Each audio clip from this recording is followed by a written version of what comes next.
শিশির মনির। শিশির মনির কেন দিরাই সাল্লাহ তথা সারা বাংলাদেশের মানুষের কাছে মধ্যমণি হয়ে উঠলেন, এই ভিডিওটি দেখলে আপনারা বুঝতে পারবেন। নির্বাচনের তফসিল ঘোষণা হয়ে গিয়েছে। নির্বাচনী আচরণবিধি অনুযায়ী প্রত্যেক প্রার্থী পোস্টার, ফেস্টুন, ব্যানার, আলোকসজ্জা এইগুলো আর 40 ঘন্টার ভিতরে নামিয়ে ফেলতে হবে।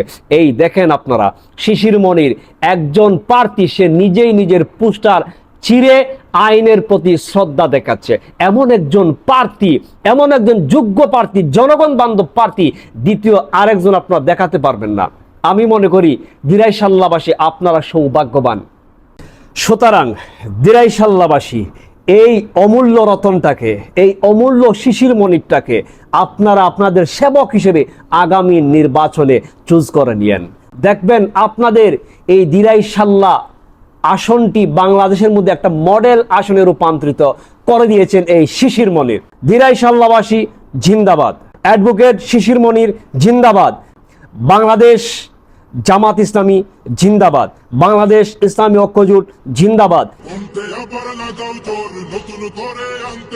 শহর গ্রামে একই আওয়াজ যায়, শোনা যায় রোজ। এবার নির্বাচনে বিপুল ভোটে জয়ী হবে ইনশাল্লাহ।